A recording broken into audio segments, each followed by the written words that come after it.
Clap your hands, wipe your feet, and stop a mud hole in that raccoon and enjoy the rest of his fellow outlaws on This Is Your In-Ring Rundown. I am your NAKAK Double G, and I don't know about you, but I'm ready to take some ass and kick those names out of my house immediately after. I'm a nice guy. This week on Salute Your Cena's, Stomping Ground comes to us from the Tacoma Dome. While legitimately may be one of the best stadium names of all time, it's probably filled with less people than Trump's last pep rally. Whoa! Becky opens the show! Corey reveals that just because someone is into Renee Young doesn't mean they necessarily want her into them. You might get kicked out of the building. For what? Being a nasty. Get out of here! Lacey Evans' form of peppermint candy comes down to the ring to challenge this road that was recently painted in a match for the Raw Women's Championship. Becky starts this match hard out of the gate by playing Ring Around the Lacey before slamming her face hard into the mat. Catches Lacey with a back elbow, and now the man looking to springboard. Lost her step a bit, but okay, out of character for a second. Anyone else ever reflect on moments like this where they see someone not get hit by a move, which in a real fighting match would just be a simple evading move? Like, they just weren't there. Except in wrestling, if you aren't there and you don't get hit, it's a massive fuck-up that no one can ever forgive. Fun, right? Alright, back in character. Lacey Evans lands a wicked tackle upon the man, who is able to matrix out of the situation, locking in an armbar and not a disarmer for well over a minute. Lacey Evans manages to escape and gain the upper hand, but spends way too much time taunting, allowing Becky to give her a mandible claw with that nasty handkerchief. What a yucky. The first of what I want to say is 3 stunners that happened tonight is given by Lacey Evans off the rope, almost picking up the victory on Becky. Unfortunately, Lacey Evans tries to go to the top rope without her stamina bar having fully recovered, causing her to take about as long as a normal person climbing the ladder. The man quickly takes advantage and locks in the disarmer, even though I can't really say locked because she pretty much tapped before it was even applied. Instantly. A default interviewer traps Paul Heyman backstage, but is simply too overwhelmed by the perfect circumference of his head. Paul, I still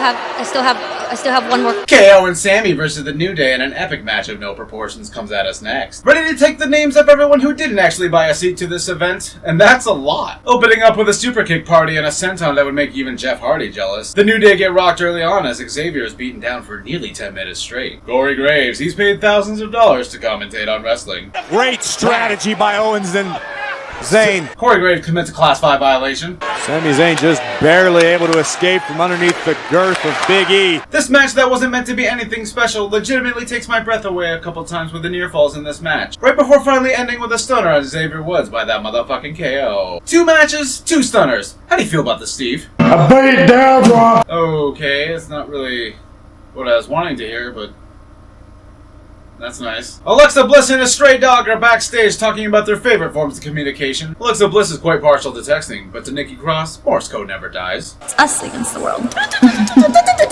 Ricochet versus a 300-pound Samoa Joe is coming up next to us on this card here tonight. Showing off his recent training with Master Piccolo, donning his new weighted training clothes as he comes down to the ring. But the man known only as Joe is not impressed with his training, as early on he puts him down with the strongest down throw in recorded human history, leading up to an elbow so powerful that it can only be followed by a burst of sweat and spit like in DBZ. Beaten, battered, and bruised by this attack, Ricochet attempts to caw like a large flightless bird in the middle of the desert, summoning his inner recoil, landing a brutal kick to the side of Joe's temple.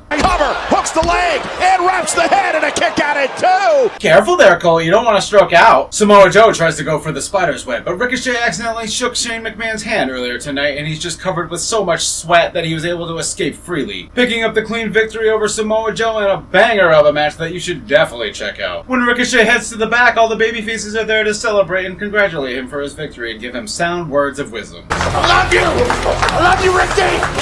Yes! Yes! Tucky loves you.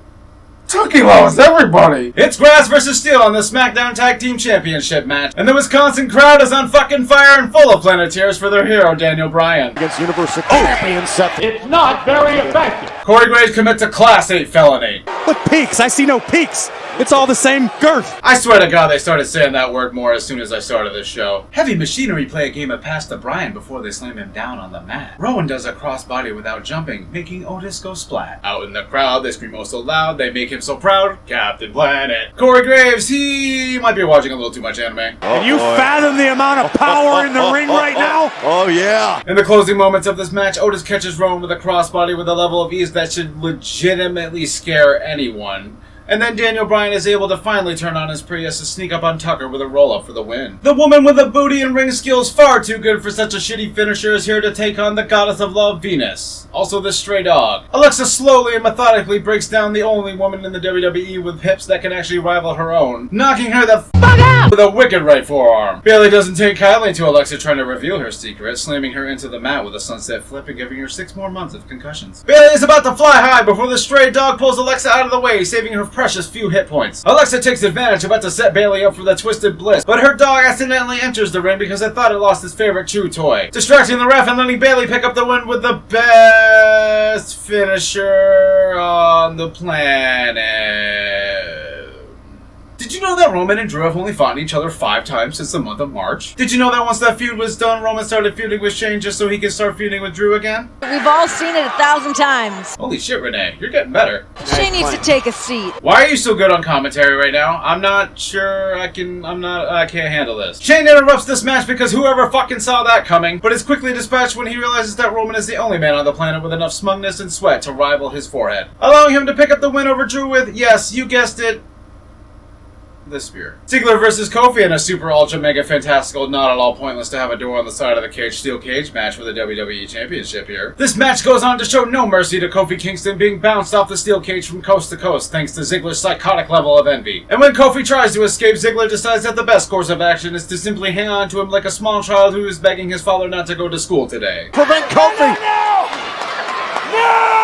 Both men get stuck on the top of the cage and just kind of jostle around for a little while before they both fall down like London bridges. But just as Ziggler locks in the knee bar ankle lock triangle submission choke for about 15 minutes too long, Corey Graves decides to read my mind literally. Someone needs to win. Luckily for everyone, Dolph begins crawling in my skin towards the door before Kofi finds a pair of bunny ears, channeling his inner seal and soaring over the ropes, keeping his beautiful black belt attached to his beautiful black body. I believe I can fly. Baron Targaryen versus Seth, Roll Me a Fatty, Willie, is our featured presentation here tonight. The main event, the match that everyone's been waiting for. And just so you know, every mention of Becky and Seth being boyfriend and girlfriend is definitely not being thrown at your face at maximum speed. So here's Lacey Evans to reveal herself as the special guest referee, because we definitely thought that was intelligent and not just a way to show you this new power couple. The crowd begin to shit all over this match, worse than Renee Young after a bad case of Taco Bell, as Lacey Evans shows she's just too tired to count to 3 any faster than a speaking spell tonight after her grueling match earlier. Corey Graves and Michael Cole, they are a commentating power couple. How is Seth Rollins still in this? Barely. Lacey Evans does allow just a little bit of leeway in this match, but never mind that, Cole has recently started watching DBZ for the first time and is about to watch Cell give birth to the Cell Juniors. 1, 2, 3,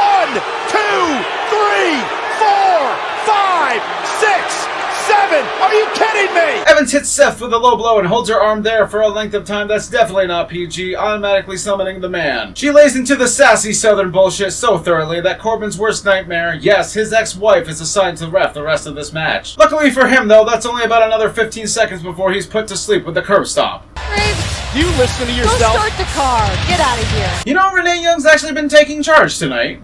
Motherly instincts? Once again, conspicuously. No, it's actually Los Angeles, but close. Well, that's it for this week's rundown. I want to thank you all for watching. Tune in next week as I power walk into your screen for another episode of Hey, a lot of stupid shit happens in wrestling, so let's make fun of it. And of course, a shout out to all my patrons. Now get on the crowd and give me 20!